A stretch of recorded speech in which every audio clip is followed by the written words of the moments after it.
You're now listening to the Loud Talk Podcast, powered by Hustle Killer. You're listening to Loud Talk Podcast, powered by Hustle Killer. It's motherfucking Bernie Mac. You listen to motherfucking Loud Podcast, motherfucker. Yo, what up, baby? Loud Talk Podcast, episode 9, season 2. I want to welcome very special guest that we wanted to have on here for a while. And to my left, I have it's the wild Paranoia. What's up? What up, baby? All y'all tuned in around the world, our millions of viewers out there. Yep, listen up. What's up? Hey, I'm glad to have you, man. I appreciate you coming. I know you got actually a busy day today. You got kind of a busy schedule, evening, so I'm not going to hold you for too long. But thank you for coming. And I usually like to get, familiar with our guests off the rip. So I like to ask, like where you're from, like so people, have a general idea of, where you're from. I'm a man of many places. Okay. I grew up moving around a lot, so yeah, we all did. Yeah, so it's like I was in Beverly, Mass, and New Hampshire. I could just say I'm from fucking New Hampshire, because I moved around there, just every other year. It's like, we're moving here, living here. Lived in Florida for a few months, I can say I'm from New Hampshire and shit. Okay, what part of New Hampshire? Danville. There's a little small country town. Okay. You know what I mean? Yeah. There's a corner store called Mayonnaise Market. You know what I mean? Oh, that's gotta be it's white as country. Yeah, Mayonnaise Market. Oh, Mayonnaise Market. Come on now, the Mayonnaise Market. Yeah, that's awesome, man. That's where I'm from there, man. Yeah. So I know you through past events, most specifically when me and Kaz battled. Oh, yes. And you battled Rez, I believe. Yeah. Shout out Rez. Shout out Rez, my man. That's when I first got, to see, you and your presence and stuff like that. And that was a great day. That was a great battle. And you've also done, since then, because that was an HK event. Yep. At the original shop. And you've done other shows with HK since then. And you have upcoming shows as well. Can you maybe tell people about any upcoming shows that you have, maybe even tonight's show? Yeah, I mean, so tonight's show's headliner was Suicide Child. Suey. So Suey's the fucking man. I mean, he's just one of my, I was going to say favorite, local artists, but I don't even see him as, local artists. He's just, in general, one of my fucking favorites, because he's just him. He is. He's very just who he is, and that's it. He's very transitional into different styles, and he goes to different places. And pyrotechnics. Yeah, exactly. Lyrical pyrotechnics. Blowing shit up. Yeah. But you know what I always noticed about you ever since the battles, that you have a very unique, unorthodox almost, would you call it that? Yeah, style of rap. Where does it almost reminds me of A$AP Rock. You know what that is? Oh yeah. Okay, that's one of my favorite rappers coming up back in the day. So where did that unorthodox style kind of generate from? So I'll start with just my life in general. Okay. Kind of grew up in a very unorthodox household. A lot of unstable mentally. A lot of noise, a lot of racket. Yep. A lot of, I was always kind of that quiet kid. I just kept to myself and just did I'd be drawing shit, or I'd be just writing short stories, very introverted. Yeah. So I kind of naturally, being introverted, you kind of analyze everything around you, and sometimes even over-analyze, and you kind of get into sinkholes of thought patterns. Right. So naturally, growing up, I listened to the A$APs, the LPs, the MF Dooms. LP, woo! Yo, see Ray's Walls? All the shit. Yep. That was a whole camp back in 2000, 2001. Those guys came out strong out the gate. So is that so growing up and listening to dudes like A$AP Rock, so that's where you think you clung to an unorthodox type of style? I clung to that, but then at the same time though, it was I was also attracted to I listened to a lot of of course. I listened to a lot of DMX, Method Man, Redman. More commercial. Yeah, more but still hardcore. Yeah, still hard shit. I just liked any artist that was transparent and just them in their own respective lanes. So what about the same Posse? You fuck with them at any point in time? I respect their business. Yeah. They're very popular. Yeah. They got the Juggalos, a whole bunch of people that go to these festivals and they live and die by them. Yeah. And just Detroit hip hop in general. So like you have like the ICPs, Esham, King Gordy, fucking Bizarre, D12, Royce, Elzai. Yeah, like, shout out to Bizarre. I actually got a chance to do a song with him. I met him. Shit. I hung out with him actually in New Hampshire. Really cool dude, really great dude. Told me some dope stories about legendary shit. He's up there on my list. He's someone I want to rock with for sure. Yeah, and I can make that happen for sure. He's a bit unorthodox as well, so I can see. Very. Yeah, you know what I mean? He just dropped his new album, Dumpster Juice. You know what I'm saying? Go check that out. Everywhere. So I want to talk about your battling aspect of you. So you have. Don't you have a grind mode cipher video coming out, or is it out yet? So I have. I just released a grind mode cipher video, but I just recorded a new one like last weekend. So I have another one coming. Okay, is that what Scoop Mosby? Oh, that was what was it called? Moment of Truth. Moment of Truth. And that was a premier rap battle league. Okay. He ended up dropping out of the battle last minute. So, right. I still went out there and supported them. So, shout out Premier. I'll be back on there and shit. Definitely. Be repping Team Hustle Killer on there, man. Word. Tell me more about the grind mode cypher one. So, grind mode, let's see. The first one I did was, it was in Brooklyn. Okay. New York? Yeah, yes, sir. Yeah, man. There's some venues out there I really love doing. I'd love to get some fucking people out there and all of us rolling. Definitely go out there and make something happen. There's some good spots out there. Shout out EO Dub, Star Bar. Word. So they held the event, or yep, they held the spot there. So that was my first grind mode, and just like about a month ago, I did one as well. Okay. Connected the Tour for Life in Manchester. Oh, fire. So I did a verse on there. Yep. And I just did one at the Raw Digga show this past week. Nice. So that was crazy to see her live. Yeah, she's really good live. Yeah. She brings the energy, She's just she's on like that flip mode shit. Yeah, you know what I mean? Like that Busta Rhymes, yeah, you gotta be super energetic to be on that camp.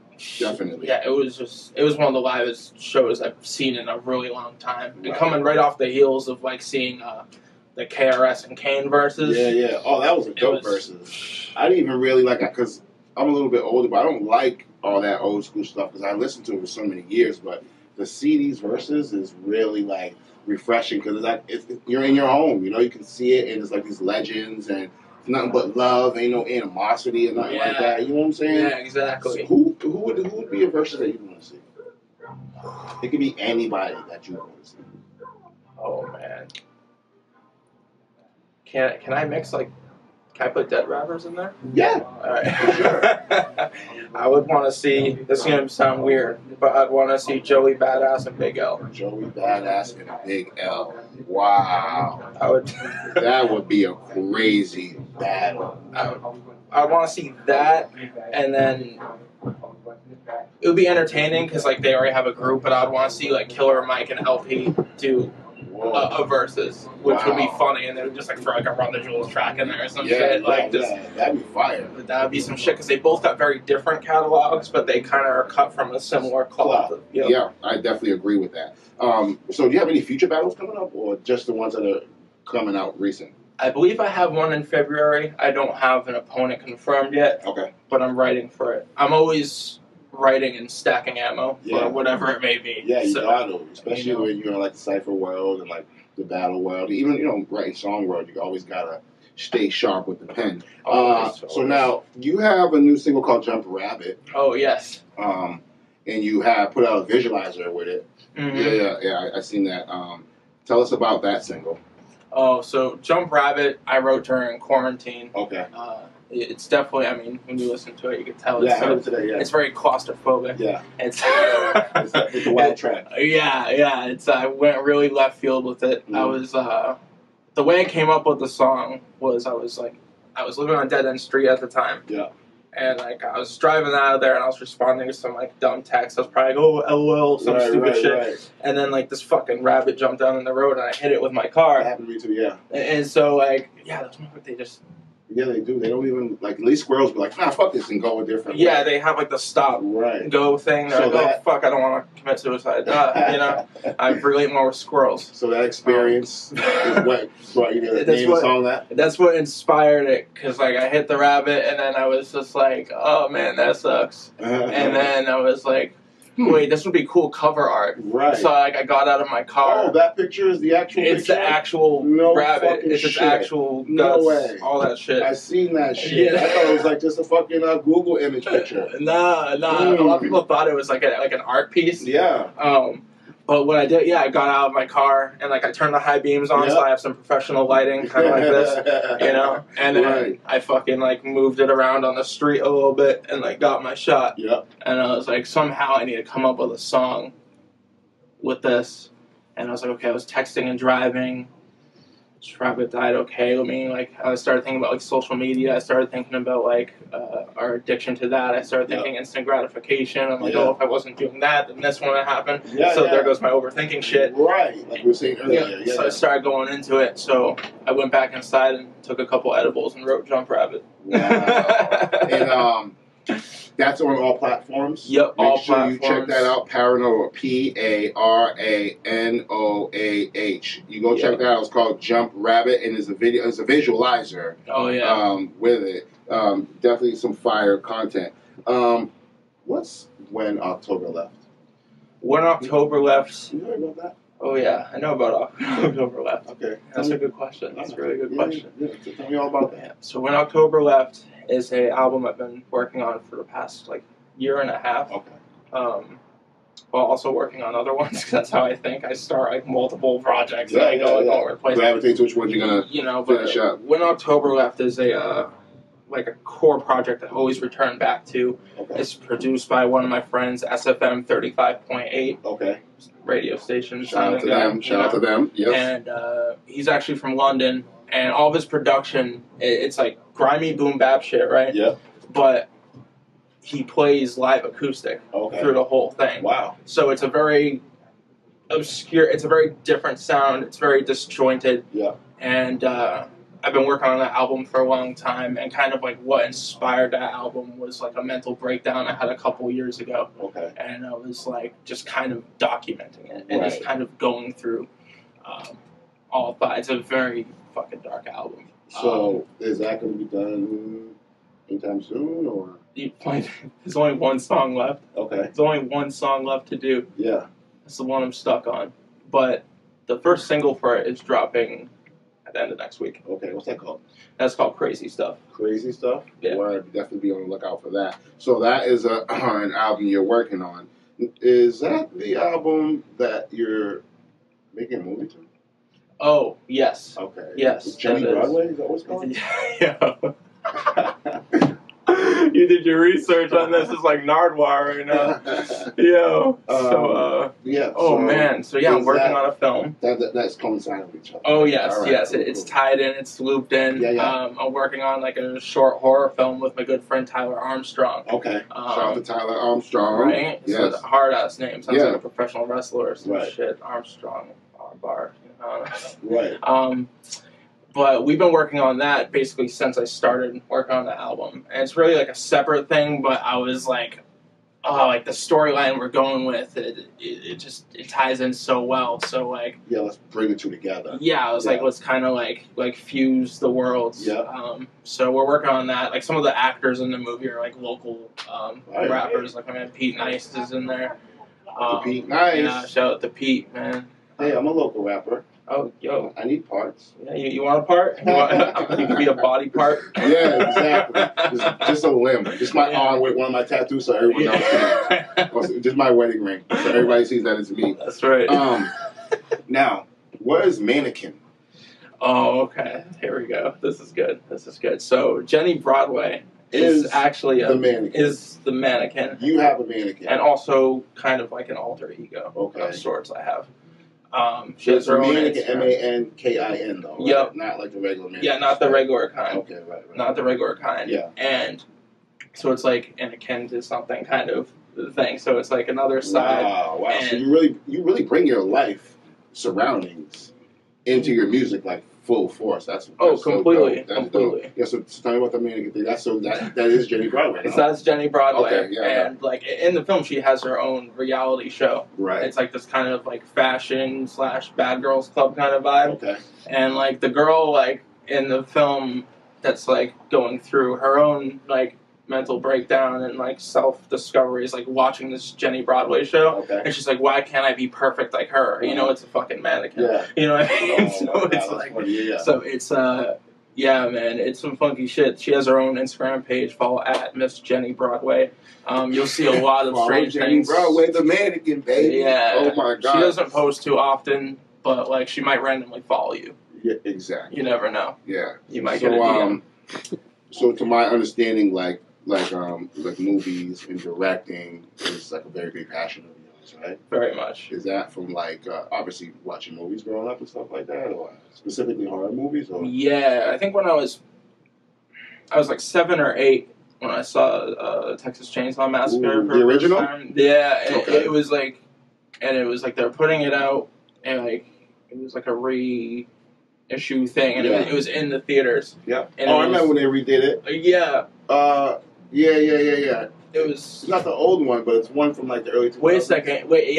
That's right. It wasn't original. I get mixed up. Yeah. It was the Michael Bay version. Okay, Michael Bay. That's what it was. I remember that one. Yeah, they pick up the hitchhiker, and the girl pulls the gun out of her pussy and shoots herself. Shit! Yeah, that was. That. Yeah, I was like 8. Wow. But my mom, it was me and my cousin. She took us into the theater, and it was this funny altercation too, because like the guy like behind the counter was like, oh, like, you know, this movie's rated R and it's for like blood and gore, and you know, there's probably like, you know, tits or whatever. My mom's like, they're gonna fucking learn someday. Yeah. So, you know, we just went in there. Yeah, you know. So that's so that's probably when it started, just seeing a bunch of shit like that. I always like the Rob Zombie films too. Ooh, I like Rob Zombie. Yeah, I always love Devil's Rejects. Devil's Rejects is fire, dog. His wife. Oh yeah, Sherry Moon. Yo, she did a really good job in that movie. She was fucking creepy as hell. Creepy as fuck. She always over the top. Right. I always loved him. Watching what else? Like a lot of Kubrick shit too, like Clockwork Orange. Yeah, Clockwork Orange. Yeah. Of course, Shining. Yeah, I love The Shining. Films like that. Yeah. Have you ever seen any of those like behind the scenes of making of those movies? Shit's hilarious. I seen Jack Nicholson get into the role for The Shining. He's like, right before the cameras go on, he's like hyping himself up, turning himself into a psycho and shit. Pacing around, like it's like me before like a show happens. Right, like I have to like go in the bathroom and look at myself like 8 Mile and yourself, maybe punch myself in the eye and fucking. You're not a fish. Yeah. That's what's up. You want to be an actor ever? Or you just like being behind the scenes? I don't know if I'm like I'll be good at acting like that, but I know I got a vision for directing, and I know like what like looks good. I understand plot pretty well too, and like just from like watching so many things, you're kind of like you could kind of predict where a story's going a lot. Oh my God, my wife. I'm such a movie buff, and I already know what's gonna happen if I've never seen the movie. I'm like, watch, this is gonna happen. Boom, it happens. She's like, you just watch the movie. I'm like, I can't watch movies without fucking analyzing them the entire time. And that's due to me just being so heavily influenced into the movie Hollywood world, you know what I'm saying? That's how you feel? Yeah, you just like, you just pick up like on all those little things. Like, okay, I see like they're trying to like do this twist, but I already see it coming. It's like, I already know the mother did it or whatever. Like, you know, you just kind of like see like where it's going. So like, I don't know, I kind of want to like bring like hard like twists back in the film, like shit you really won't expect. And also I don't really like happy endings too much, so I just want like movies that just end just fucking terrible. Because a horror movie shouldn't end happily. Yeah, I never thought about that until you said that right now. It's like life, life too pessimistic, but nobody should be walking away alive. Everybody should be dead, and the bad guy should walk away. Just fucking dead. Or I just want like a movie where it's like this dude's like his whole life is to be like some NBA star. And this is his fucking dream, and he's about to like go out and like do the game, and he just falls down a staircase and breaks his neck. And just then the credits roll. Like just fucking nice just stupid shit like that. Like it would just be funny. Like just first day of school, bus, boom. Like, no. Bye, Billy. The actual bus. The actual school bus hits them because The driver's drunk or something. Yeah, the Hustle Killer tour bus. The Hustle Killer tour. That's all you see. Yeah. So you know what I want to talk to you about? From what I've heard, the homie Seti Sue is a big part of your journey and who you are as an artist from the Freestyle Clinic, right? Yes. So can you tell me, like, how influential has he been to your music career? Because from what I understand is that he's been like numero uno to your growth, your advancement, and anything pretty much that has to do with who you are as a rapper now.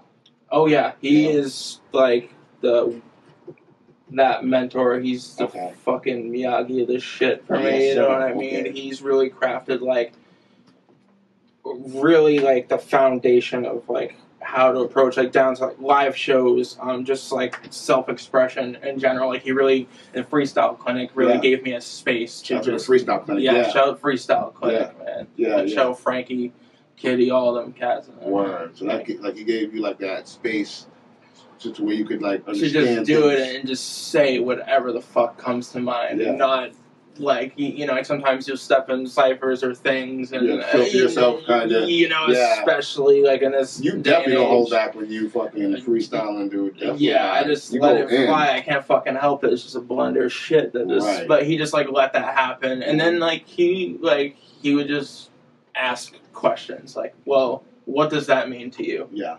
Like, why, you know, are you representing yourself? Yeah. Honestly. So he's like serious mentor. Yeah, serious mentor down to like recording and understanding like what punching is, what ad-lib, the so technical he really aspect. Was the Miyagi to you. Yeah, big time. And I remember the first show I did out in New York was at EOW, and it was this thing called the MC Challenge. Okay. And he got put onto that as well. Mm-hmm.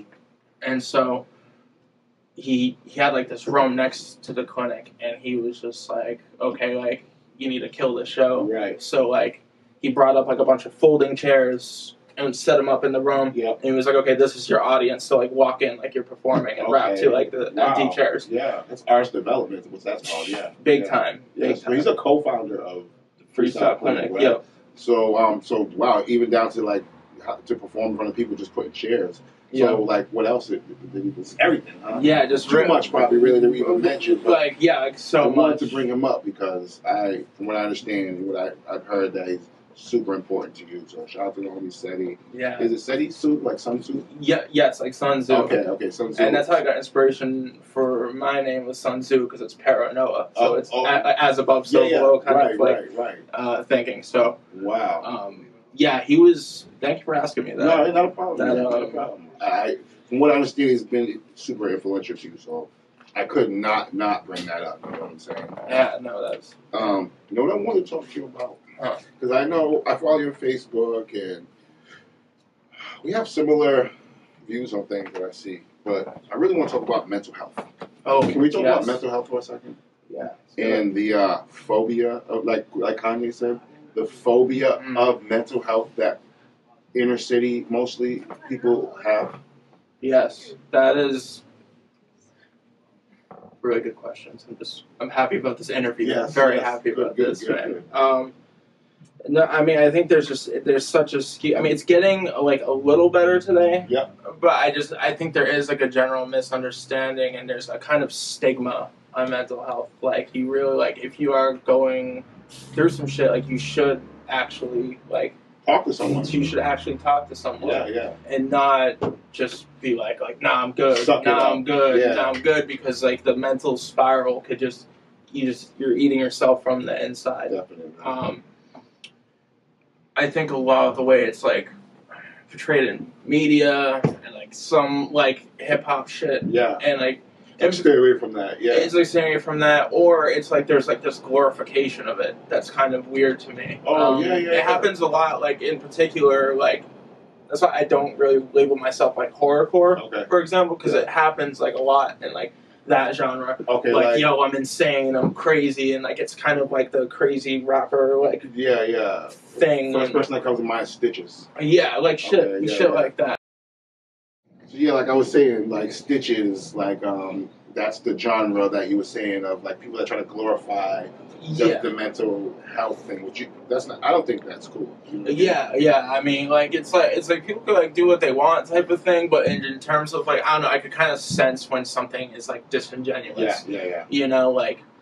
And some people they even have misconstrued me before and been like, oh, like you do shock rap. But really, it's I'm just like I'm literally like rapping about the shit that's like that I've either like seen growing up or like just being around nutty people or like just you know, expressing just fucking like any like kind of like anger. It's not like a glorification of like, look, this is cool, or not like you know, doing some pop song like wearing a straight jacket. Like I've seen that a bunch of times. A million fucking times. It's way overplayed. No, but I think it's important, especially like in the hip hop community, that people need to understand that if you're feeling a certain way and like you don't bottle it up. And don't let any of your homies act like, oh, you a weirdo because, you know what I'm saying? Listen, I've been hospitalized due to mental health before because I went a little nutty one time, you know what I'm saying? But everybody's going to go through something. Life's crazy, you know what I mean? The brain is a fucking crazy thing. It's the worst enemy, man. Yeah, it really fucking is. It can be your best friend or it can be your worst enemy. So it could be a damn superpower. Shout out Kanye with that shit. Yo, shout out to Kanye for real. But yeah, mental health, you agree, should be talked about a lot more because more people than would like to admit have gone through or are going through. And another thing I don't like real quick, mental health isn't one thing, all right? It's not the crazy bum out on the street, bro. That's not, you can't define it down to that one thing. Mental health is a culmination of many different things, many different live actions that go on in people's lives. So I wanted to talk about that. It's you know it's hereditary. It's mental health is in decline. It's a slow burn. It's not like you said, just the extremes of like the guy on the corner like, yelling at the clouds and talking to him and shit. Like it's like a very slow burn. I mean, there's multiple sides of it. I mean, there's a million like open up the DSM. Yeah. Facts. Real quick, can you give me a top 3 spinners and we out of here? Oh shit. I'll go with right now, who's my favorite, because I'm like, it's such a big list in my head of all time. Okay. So right now, RJ Payne. I